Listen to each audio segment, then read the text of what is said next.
Δεν έχω πειράξει τίποτα από την πόρτα.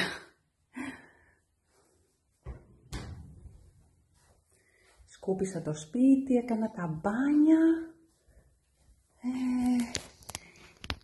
Οι πετσέτες είναι 2 ημέρες χρησιμοποιημένες. Εντάξει, εννοείται ότι άμα θέλει άντρες ξαναπλένει. Το δωμάτιο. Το σεντόνι αυτό είναι καθαρό και, και η μαξιλαροθήκη, απλώς δεν υπάρχει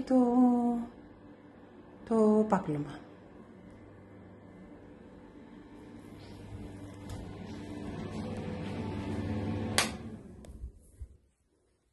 Θα πάρω και τα πραγματάκια μου και φεύγω.